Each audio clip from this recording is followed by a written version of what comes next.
हमारा इन्वेस्टमेंट। अटल टिंकरिंग प्रयोगशाला देश के बच्चा में जिज्ञासा और नवाचार की भावना उत्पन्न करने तथा वैज्ञानिक सोच को बढ़ावा देने के लिए हमारे चैनल में आपका स्वागत है। तो आज के इस वीडियो में हम जानेंगे बजट के बारे में। जो बजट अभी 2025-26 का पेश हुआ है तो उसके बारे में हम जानेंगे, इसके सारी डिटेल के बारे में जानेंगे और एग्जाम के पॉइंट से भी जानेंगे। तो चलिए देखते हैं इस बार का बजट कैसा रहा और क्या चीज़ सस्ती हुई और क्या चीज़ महंगी हुई, इसके बारे में भी जानते हैं। तो चलिए देखते हैं, आप लोग वीडियो के एंड में ज़रूर बने रहिए। तो देखते हैं यहाँ पर, पहले देखते हैं हम बजट की उत्पत्ति के बारे में कि बजट शब्द कहाँ से आया। बजट शब्द फ्रेंच भाषा के लातिन शब्द बुल्गा से उत्पन्न हुआ है, जिसका अर्थ होता है चमड़े का थैला। बुल्गा से फ्रांसीसी शब्द बोगेट की उत्पत्ति हुई और इसके बाद अंग्रेजी शब्द बोगेट आखिर में आया। फिर इसी बोगेट से बजट की शब्द की उत्पत्ति हुई। तो हमारा बजट शब्द कहाँ से आया है? लातिन शब्द के बुल्गा से। इसके बाद देखते हैं यहाँ पर, इसलिए पहले बजट जो था वह चमड़े के थैले में पेश किया जाता था, लेकिन 2019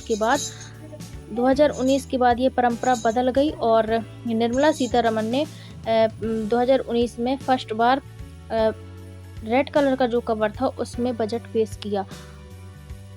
तो यहाँ पर हमने देख लिया बजट शब्द की उत्पत्ति कैसी हुई। अब इसके थोड़ी बैकग्राउंड के बारे में जानते हैं बजट के। इसका बैकग्राउंड कैसा रहा, बजट के इतिहास के बारे में। तो 1860 में जेम्स विल्सन के द्वारा बजट पारित किया गया था।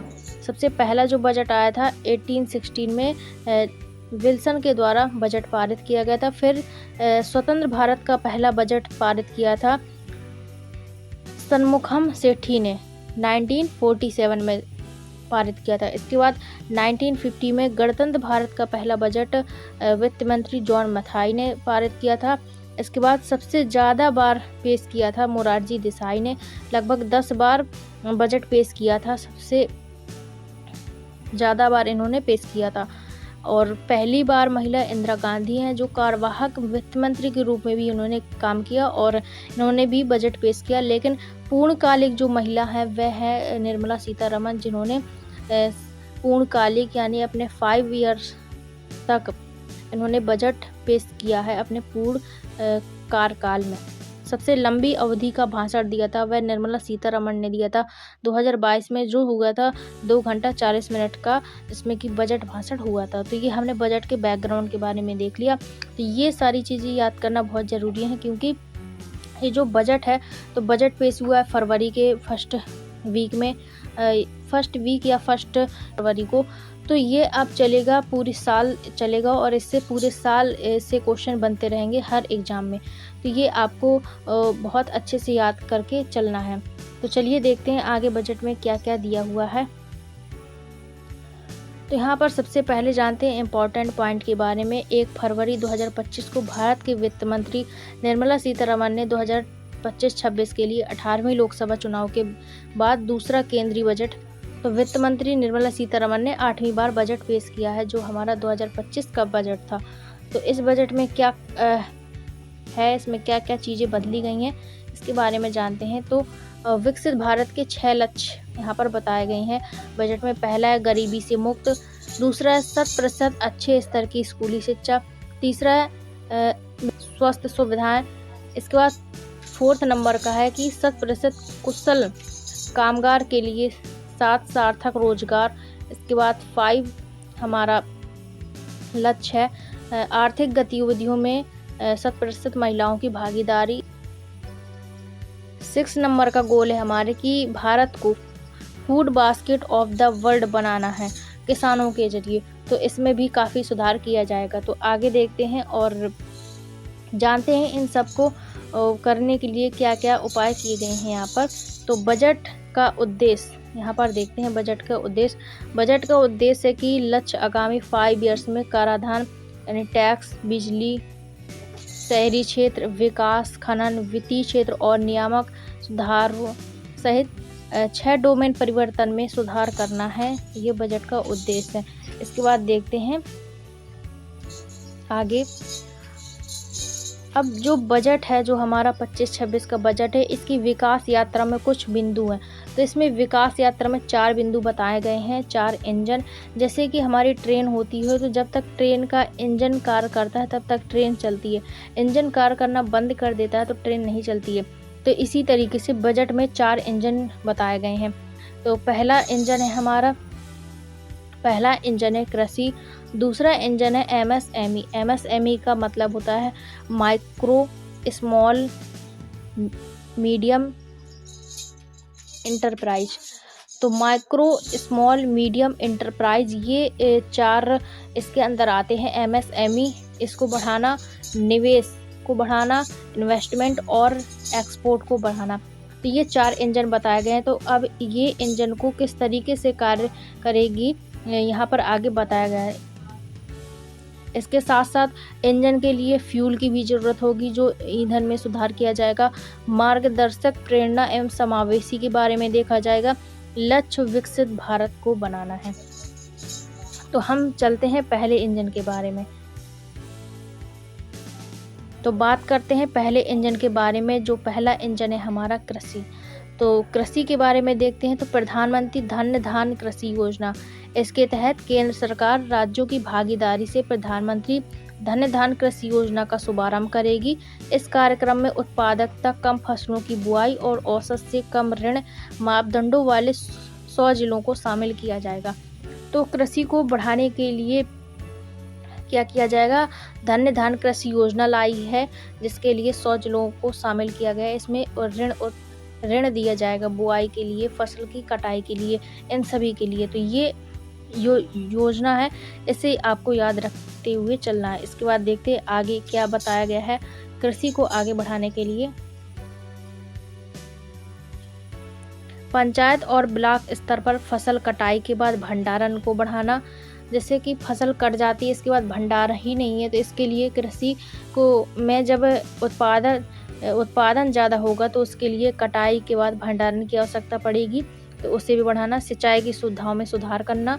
दीर्घ अवधि एवं लघु अवधि ऋण की उपलब्धता को सुविधाजनक बनाना। इस कार्यक्रम में 1.7 करोड़ किसानों को मदद मिलने की संभावना है। तो ये कृषि के जो आगे बढ़ाने के लिए, कृषि को आगे बढ़ाने के लिए कुछ पॉइंट यहाँ पर बताए गए हैं। इसके बाद देखते हैं आगे। कृषि के साथ साथ ग्रामीण संपन्नता और अनुकूलन निर्माण। व्यापक बहुक्षेत्रीय ग्रामीण संपन्नता और अनुकूलन निर्माण कार्यक्रम राज्यों की भागीदारी से प्रारंभ किए जाएंगे। इससे कौशल विकास, इन्वेस्टमेंट, प्रौद्योगिकी के माध्यम से कृषि में रोजगार को समाधान होगा। तो इसमें कौशल विकास को भी महत्व दिया गया है, जिसमें कि रोजगार दिया जाएगा। तो ये सारे पॉइंट यहाँ पर बताए गए हैं। कृषि को अच्छा और बेहतर बनाने के लिए, उसकी उत्पादकता क्षमता को बढ़ाने के लिए, इसी के तहत बिहार में मखाना बोर्ड को बनाना। मखानों का उत्पादन, प्रसंस्करण, मूल्य संवर्धन और विपणन में सुधार लाने के लिए बिहार में मखाना बोर्ड को स्थापित किया जाएगा, जिससे कि मखाना की उत्पादकता और बढ़ेगी। राष्ट्रीय उच्च पैदावार बीज मिशन का कार्यान्वयन किया जाएगा, जिसमें कि उत्तम किस्म के बीज लाए जाएंगे और इससे कृषि को आगे बढ़ाया जाएगा। कपास उत्पादकता मिशन के तहत कपास को आगे बढ़ाया जाएगा, उसके उत्पादन को बढ़ाया जाएगा। कपास को उगाने वाले लाखों किसानों के लाभ के लिए कपास उत्पादक मिशन की घोषणा की गई है, जिसमें 5 वर्षीय मिशन से कपास कृषि की उत्पादकता और वहनीयता में पर्याप्त सुधार लाने में मदद मिलेगी और कपास की अधिक लंबे रेशे वाली किस्मों में बढ़ावा मिलेगा, जिससे कि उत्पादकता बढ़ेगी और किसानों को बेनिफिट होगा। तो ये कुछ प्रयास यहाँ पर बताए गए हैं बजट में। इसके बाद आगे देखते हैं और क्या क्या यहाँ पर कृषि के लिए दलहनों में आत्मनिर्भरता कहा गया है कि भारत खुद दालों में आत्मनिर्भरता बनेगा। जैसे कि भारत में बहुत ज़्यादा दालों का उत्पादकता होती है, बहुत ही ज़्यादा, लेकिन उत्पादन के साथ साथ वह भारत उसका यूज भी कर लेता है, उपभोक्ता भी है। जितना उत्पादन है हमारे देश का, उतना ही उपभोक्ता है हमारा देश दालों का। तो दलहनों की उत्पादकता को बढ़ाना, जिसमें कि कौन कौन सी दाल होंगी, तूर की दाल, उड़द की दाल और मसूर की दाल। ये 3 दाल होंगी जिन पर विशेष ध्यान दिया जाएगा। 6 वर्षीय दलहनों में आत्मनिर्भरता मिशन प्रारंभ करेगी। केंद्रीय एजेंसियों नफेड और एनसीसीएफ में पंजीकरण और इनसे करने वाले किसानों से अगले 4 वर्षों के दौरान ये एजेंसियां 3 दलहनों की उतनी खरीद करने के लिए तैयार रहेंगी जितनी उनके पास लाई जाएंगी। तो ये दलहनों की उत्पादकता को बढ़ाने के लिए ये केंद्र सरकार प्रयास करेगी। इनमें कौन कौन सी दाल शामिल है, तूर, उड़द और मसूर, ये आपको याद रखना है। आत्मनिर्भरता मिशन प्रारंभ करेगी दलहनों में। इसके बाद देखते हैं आगे, ये पूछा जा सकता है दलहन वाला, इसमें कौन कौन सी दाल शामिल है, ये सारी चीज़ें। सब्जियों और फलों के लिए व्यापक कार्यक्रम। सब्जियों फलों में उत्पादन, प्रभावी आपूर्तियों, प्रसंस्करण और किसानों के लिए लाभकारी मूल्य को बढ़ाने के लिए राज्यों की भागीदारी से एक व्यापक कार्यक्रम का शुभारंभ किया जाएगा, जिसमें कि फलों की उत्पादकता बढ़ेगी और सब्जियों की उत्पादकता बढ़ेगी। तो इसी तरीके से कृषि के लिए ये सारी चीज़ें तैयार की जाएंगी। किसान के लिए क्रेडिट कार्ड के जरिए अधिक ऋण दिया जाएगा। संशोधित ब्याज सब्सिडी योजना के तहत ऋण सीमा 3 लाख से बढ़ाकर 5 लाख कर दी गई है। किसान क्रेडिट कार्ड के जरिए 7.7 करोड़ किसानों को, मत्स्य पालकों और डेयरी किसानों को अल्प अवधि के लिए ऋण की सुविधा दी जाएगी। जिनके पास व्यापार करने के लिए पैसे नहीं होते हैं तो वह लोन लेते हैं, जिसमें ये किसान क्रेडिट कार्ड के जरिए इन्हें ऋण प्रदान किया जाएगा और उससे ही वह अपना व्यापार चला सकते हैं, जैसे कि मत्स्य पालन, डेयरी और अपने कृषि के लिए बीज खरीद सकते हैं। तो 7.7 करोड़ किसानों को यह फ़ायदा होगा। तो ये 3 लाख से बढ़ाकर 5 लाख कर दिया गया है लोन। इसके बाद देखते हैं आगे,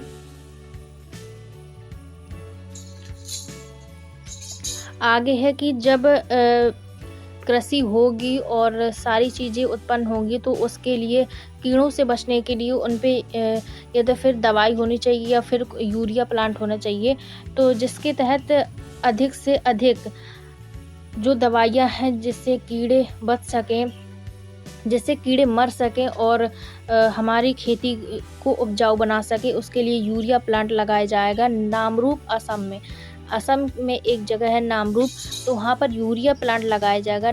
असम के नामरूप में 12.7 लाख मीट्रिक टन की वार्षिक क्षमता वाले संयंत्र की स्थापना की जाएगी।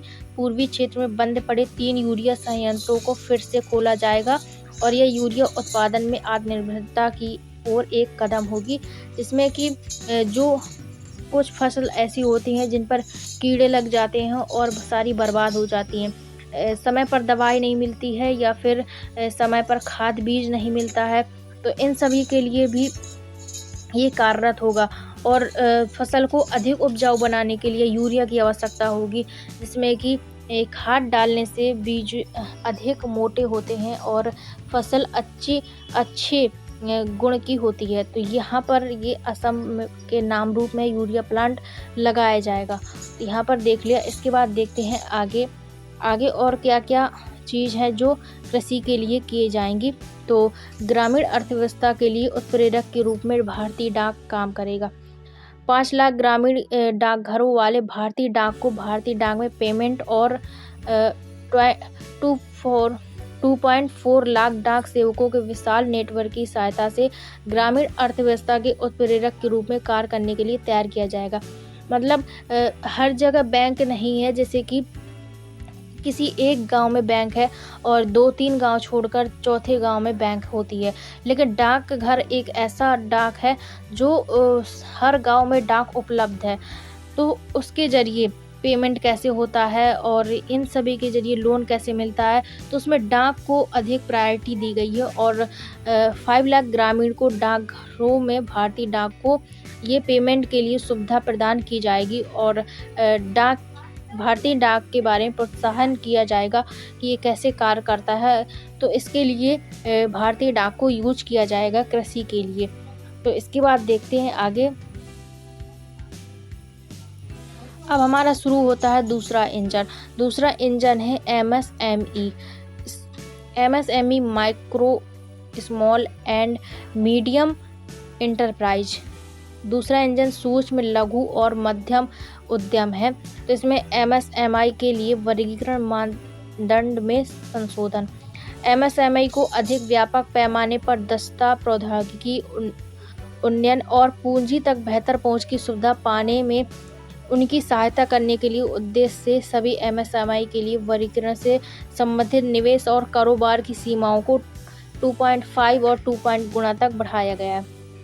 तो यहाँ पे MSME को यहाँ पर बढ़ाने की बात कही गई है। तो क्या प्रयास होंगे बढ़ाने के लिए, उन्हें देखते हैं। यहाँ पर एक गारंटी कवर के साथ ऋण उपलब्धता में पर्याप्त वृद्धि। उद्यम पोर्टल पर पंजीकृत सूक्ष्म उद्यमियों के लिए 5 लाख की सीमा वाले विशेष अनुकूलन क्रेडिट कार्ड शुरू किए जाएंगे। पहले वर्ष में 10 लाख क्रेडिट कार्ड जारी किए जाएंगे। तो जो उद्यम वर्ग के लोग हैं तो उन्हें क्रेडिट कार्ड के जरिए लोन प्रदान किया जाएगा, जिससे कि वे अपना व्यापार शुरू कर सके। इसके बाद देखते हैं आगे और आगे क्या किया जाएगा।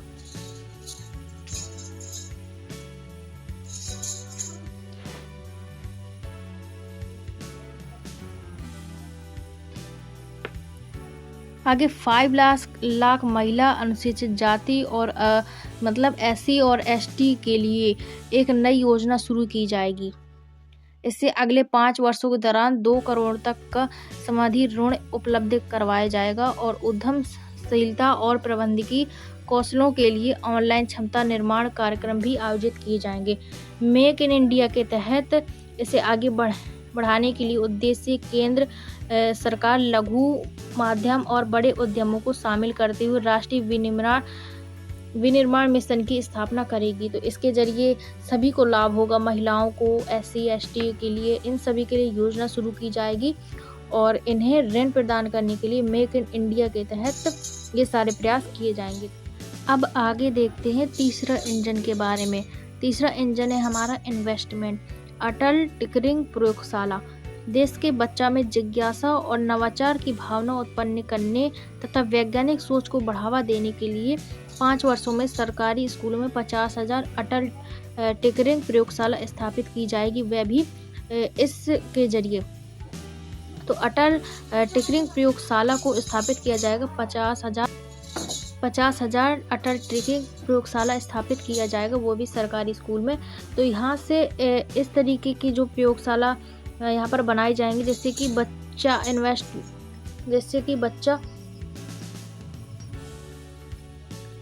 जिससे बच्चे के ऊपर जिज्ञासा उत्पन्न हो और एक्सपेरिमेंट वह कर सके। इसके बाद ब्रॉडबैंड कनेक्टिविटी बनाई जाएगी। भारत में नेट परियोजना के अंतर्गत ग्रामीण क्षेत्रों में सभी सरकारी एवं माध्यमिक स्कूलों और प्राथमिक स्वास्थ्य कनेक्टिविटी प्रदान की जाएगी। सभी सरकारी स्कूलों में ये ब्रॉडबैंड कनेक्टिविटी प्रदान की जाएगी, जिसके तहत वहाँ पर वाईफाई का कनेक्शन करवाया जाएगा। तो यहाँ पर वाईफाई के जरिए प्राथमिक स्कूलों में ये ब्रॉडबैंड कनेक्टिविटी करवाया जाएगा। इसके बाद देखते हैं आगे। इसके बाद है भारतीय भाषा और पुस्तक स्कीम। स्कूल और उच्च शिक्षा के लिए भारतीय भाषाओं में डिजिटल रूप में पुस्तकें प्रदान करने के लिए भारतीय भाषा पुस्तक योजना कार्यान्वित का प्रस्ताव करते हैं। इसका लक्ष्य होगा विद्यार्थियों को अपने विषयों में बेहतर ढंग से समझने में मदद होगी। तो वहाँ पर पुस्तक भी अवेलेबल करवाई जाएंगी डिजिटल तौर पर, जिससे कि वह अपने विषयों को बेहतर ढंग से समझें और उन्हें आगे बढ़ाने में मदद करें। इसके बाद राष्ट्रीय कौशल उत्कृष्टता केंद्र। राष्ट्रीय कौशल विकास के जरिए वहाँ पर रोजगार दिया जाएगा, जिसमें कि make for India, make for the world विनिर्माण के लिए आवश्यक कार्यों के साथ हमारे युवाओं को सुसज्जित किया जा सके। इस भागीदारी में पाठ्यक्रम डिजाइन, प्रशिक्षण, कौशल और फ्रेमवर्क और सर्वाधिक समीक्षा को शामिल किया जाएगा।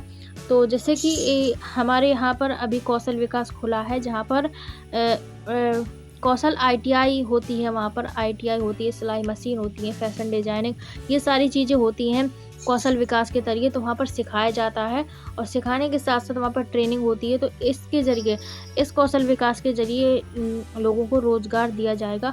तो यहाँ पर और पुस्तक की स्कीम भी यहाँ पर की जाएगी। तो ये सारी चीज़ें हैं जो यहाँ पर इन्वेस्टमेंट यहाँ पर किया जाएगा इन सभी पर।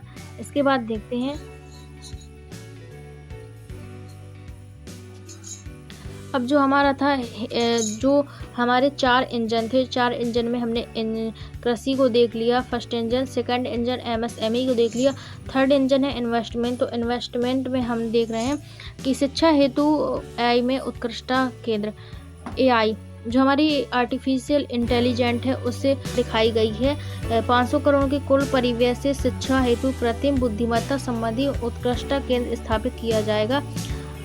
चिकित्सा शिक्षा का विस्तार, अगले 5 वर्षों में 75,000 सीटों को जोड़ने के लिए लक्ष्य की दिशा में आगामी वर्ष में मेडिकल कॉलेज और अस्पतालों में अतिरिक्त सीटें जोड़ी जाएंगी। मतलब एआई को आगे बढ़ाया जाएगा और इसके साथ साथ जो मेडिकल कॉलेज है, मेडिकल कॉलेज में सीटें बढ़ाई जाएंगी। इसका मतलब आगे जो भी मेडिकल कॉलेज की लोग तैयारी करते हैं वहाँ पर अधिक से अधिक वैकेंसी देखने के लिए मिलेंगी आपको। और मेडिकल कॉलेज के साथ साथ दवाइयाँ भी सस्ती होंगी। तो अब आगे देखते हैं कि यहाँ पर इन्वेस्टमेंट हुआ है एआई के ऊपर करेगी सरकार, और यहाँ पर शिक्षा और मेडिकल कॉलेज में होगी। इसके बाद देखते हैं आगे और कहाँ का इन्वेस्टमेंट होने वाला है। डेयर कैंसर केंद्र खोले जाएंगे। सरकार अगले 3 वर्षों में सभी जिला अस्पतालों में डे केयर कैंसर केंद्र को स्थापित करने की सुविधा प्रदान करेगी और यहाँ पर 200 केंद्र स्थापित किए जाएंगे। पीएम स्वनिधि स्कीम के तहत बैंकों को सर्वाधिक ऋण की सीमा के साथ साथ यूपीआई लिंक्ड क्रेडिट और कार्डों को क्षमता विकास सहायता के साथ नवीकृत किया जाएगा।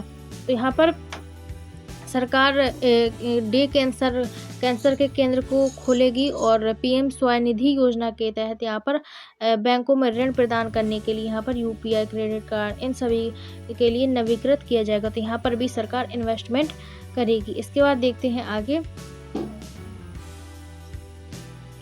आगे है लोगों की अर्थव्यवस्था में निवेश, विद्युत क्षेत्र में सुधार, वितरण सुधारों के लिए प्रोत्साहन और राज्य के भीतर ट्रांसमिशन में वृद्धि की जाएगी।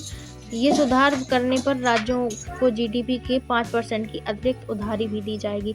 मतलब राज्यों को यदि उधार लेना है तो वह उधार ले सकते हैं और अपने राज्य की अर्थव्यवस्था को बेहतर बना सकते हैं, जिसमें कि विद्युत क्षेत्र में कर सकते हैं या फिर किसी और क्षेत्र में, कृषि में, इन सभी में इन्वेस्टमेंट राज्य कर सकते हैं, वह ले सकते हैं उधार। इसके बाद परिसंपत्ति मौद्रीकरण योजना के तहत नई योजनाओं में 10 लाख करोड़ की पूंजी वापस लाने के लिए शुभारंभ किया जाएगा। जल जीवन मिशन में 100% कवरेज प्राप्त करना है। बढ़े हुए परिव्यय के साथ मिशन कर विस्तार 2028 तक किया जाएगा। जल जीवन मिशन मतलब हर घर में मिशन है कि हर घर में स्वच्छ जल पानी का पहुंचना चाहिए। जैसे कि अभी यह जो योजना है अधिक से अधिक चल रही है, जिसमें कि सभी घरों में जो नल है वह लगवाए जा रहे हैं। शहरी चुनौती निधि, यह भी एक योजना है जिसमें कि विकास केंद्र के रूप में शहरी का सृजनात्मक पूर्ण विकास और जल एवं स्वच्छ का प्रस्ताव क्रियान्वित करने के लिए 1 लाख का प्रस्ताव यहाँ पर किया गया है। और संरचना के लिए राज्यों को सहायता दी जाएगी। तो ये सारे इन्वेस्टमेंट सरकार करेगी जो राज्यों के लिए उपयोगी हैं, जो लोगों के लिए उपयोगी हैं। और यहाँ पर तरह तरह की योजनाएं चलाई गई हैं जिसके तहत ये कार्य चलता रहेगा और जिसमें कि जल जीवन मिशन है वह 2028 तक चलेगा। तो ये सारे यहाँ पर इन्वेस्टमेंट करेगी सरकार, इस बजट में यह सब कहा गया है। इसके बाद देखते हैं आगे भविष्य में बिहार की ज़रूरतें क्या है। यहाँ पर 5 ग्रीन फील्ड एयरपोर्ट, पश्चिमी कोसी नहर और ARF परियोजना के लिए वित्तीय सहायता प्रदान करेगी। तो यहाँ पर भी इन्वेस्टमेंट किया जाएगा। समुद्री विकास निधि, इस योजना के तहत भी इन्वेस्टमेंट किया जाएगा। स्वनिधि योजना और उड़ान योजना अगले 10 से 20 वर्षों में 10 वर्षों में 120 नए गंतव्यों तक 4 करोड़ यात्रियों को ले जाने के लिए क्षेत्रीय कनेक्टिविटी प्रदान की जाएगी। विकसित भारत के लिए परमाणु ऊर्जा मिशन यहाँ पर तैयार किया जाएगा। तो ये सारी चीज़ें हैं जो वह हमारे थर्ड इंजन की है, जहाँ पर इन्वेस्टमेंट की बात हो रही है। इसके बाद यहाँ पर परमाणु ऊर्जा मिशन के तहत 20 करोड़ के परिव्यय के साथ एक परमाणु ऊर्जा मिशन स्थापित किया जाएगा, जिसमें 2033 तक स्वदेशी रूप से विकसित कम से कम 5 SMR क्रियाशील हो जाएंगे। बिहार में ग्रीनफील्ड एयरपोर्टों की सुविधा प्रदान की जाएगी और बिहार में ग्रीनफील्ड एयरपोर्ट की सुविधा प्रदान के साथ साथ मिथिलांचल में पश्चिमी कोसी नहर इयारा परियोजना के वित्तीय सहायता भी यहाँ पर प्रदान की जाएगी। ये बिहार के लिए है, तो यहाँ पर बिहार को मेंशन करके दिया गया है क्योंकि वह बिहार के लिए था। इसके बाद यहाँ पर और भी राष्ट्रीय भू स्थानिक मिशन योजना, यहाँ पर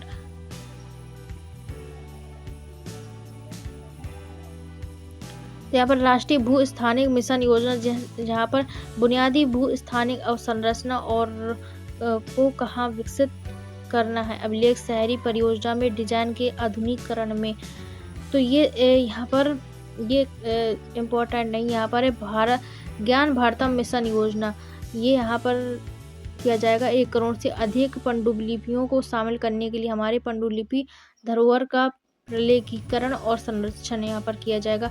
PM अनुसंधान अध्ययनवृत्ति के तहत यहाँ पर किया जाएगा और फसल जर्मप्लाज्म के लिए जीन बैंक, यहाँ पर ये सारी चीज़ें यहाँ पर इन्वेस्टमेंट यहाँ पर किया जाएगा। इसके बाद देखते हैं और आगे।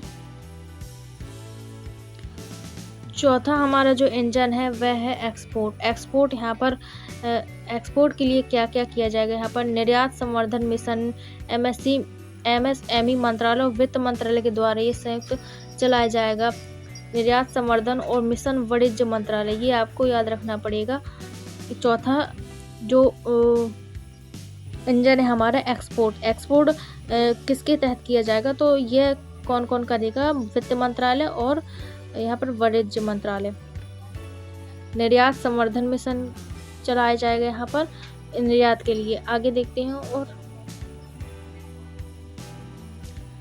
अब इन सभी के लिए ईंधन की जरूरत होगी इंजन के लिए। तो वित्तीय क्षेत्र में सुधार और विकास, ग्रामीण क्षेत्रों के स्व सहायता समूह सदस्यों और लोगों की ऋण आवश्यकताओं की पूर्ति के लिए ग्रामीण क्रेडिट स्कोर फ्रेमवर्क संवर्धन सुविधा स्थापित की जाएगी।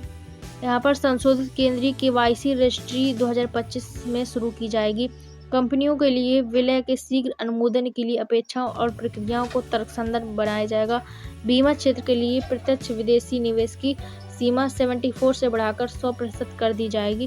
तो ये ईंधन के रूप में भी कार्य किया जाएगा, जैसे कि इंजन को चलने के लिए ईंधन की सबसे ज़्यादा आवश्यकता पड़ती है, उसी के तहत यहाँ पर बीमा के क्षेत्र के लिए विदेशी प्रत्यक्ष निवेश को 74% से बढ़ाकर 100% किया जाएगा। और यहाँ पर 2025 में राज्यों का निवेश अनुकूलन सूचकांक शुरू किया जाएगा। कर सुधार, प्रत्यक्ष कर में परिवर्तन और नया आयकर विधेयक लाने का प्रस्ताव यहाँ पर किया जाएगा, जहाँ पर जो टैक्स है इनकम टैक्स का जो स्लैब है वह चेंज किया गया है। अब विनिमय सुधार, उत्पादकता और रोजगार को बढ़ावा देने के लिए सिद्धांत आधारित सरल विनिमय फ्रेमवर्क बनाया जाएगा।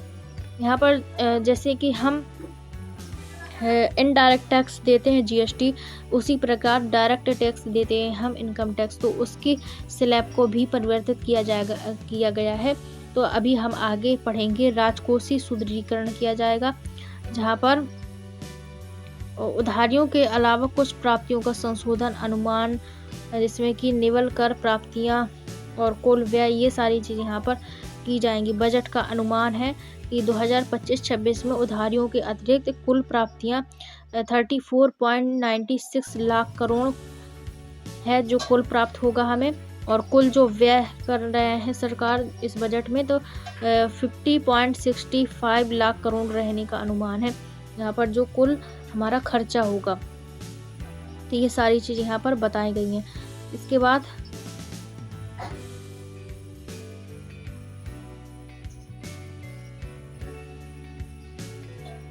तो इसके बाद हम जानते हैं इसकी बजट में क्या सस्ता हुआ क्या महंगा। तो इलेक्ट्रॉनिक गाड़ियाँ हैं जो बैटरियों से चलती हैं, उन्हें बैटरियों को सस्ता किया गया। मेडिकल के उपकरण को सस्ते किए गए हैं। मोबाइल फ़ोन सस्ते किए गए हैं। कैंसर की जो दवाइयाँ हैं, गंभीर पीड़ित जो बीमारियाँ हैं उनकी दवाइयों को सस्ता किया गया है। एलईडी और स्मार्ट टीवी को सस्ता किया गया है। चमड़े का जो सामान है उसे भी सस्ता किया गया है। और यहाँ पर शिक्षा के लिए तो विदेश में पढ़ रहे बच्चों को पेरेंट्स 10 लाख तक बिना टैक्स के भेज सकेंगे। पीएम रिसर्च फेलोशिप स्कीम के तहत आईटीआई इन सभी में 10,000 फेलोशिप। इसी साल में मेडिकल कॉलेज खोले जाएंगे। 5 साल में सरकारी स्कूलों में 50,000 अटल टिंकरिंग लैब बनेगी। भारतीय भाषा पुस्तक स्कीम से स्कूल कॉलेज में डिजिटल किताबें मिलेंगी। जो अभी हम पीछे पढ़कर आए उसी का जो समावेश है यहाँ पर दिया गया है। और यहाँ पर 65,000 सीटें बढ़ेंगी। आईआईटी पटना हॉस्टल और इंफ्रास्ट्रक्चर में सुधार होगा। इसके बाद बिहार में नेशनल इंस्टीट्यूट फूड और टेक्नोलॉजी आमंत्रित एवं मैनेजमेंट खुलेगा। यहाँ पर भारत नेट प्रोजेक्ट के तहत सरकारी स्कूल में इंटरनेट कनेक्टिविटी भी मिलेगी। जो अभी हमने बात की थी वाईफाई के बारे में। स्किलिंग के लिए 500 करोड़ के बजट में 3 सेंटर और excellence in AI for education बनेगा। AI artificial intelligence global collab के साथ नेशनल सेंटर फॉर स्किलिंग के तहत 5 सेंटर बनेंगे। तो यहाँ पर जो हमने बजट में पढ़ाया तो यहाँ पर शॉर्ट टाइम में यहाँ पर दी गई है स्कीम। इन सभी स्कीमों के बारे में आप ज़रूर पढ़ लें, क्योंकि आने वाले में आप जितने भी एग्ज़ाम देंगे तो पूरे साल इस बजट के बारे में प्रश्न बनेंगे और पूछते रहेंगे। यदि आप चाहते हैं तो हम इस बजट से जितने भी एमसीक्यू बन सकते हैं तो हम आगे के वीडियो में ज़रूर कराएंगे। तो पहले हम इस बजट के बारे में देख लेते हैं। बजट का जो टैक्सेशन स्लैब है, इनकम टैक्स है, उसे भी चेंज किया गया है। मतलब 12 टैक्स पर 12 लाख की आय पर टैक्स फ्री किया गया। मतलब किसी की 12 लाख रुपए है सालाना तो वहाँ पर टैक्स फ्री किया गया है यहाँ पर। इसके बाद 0 से 4 लाख रुपए है वहाँ पर टैक्स फ्री है।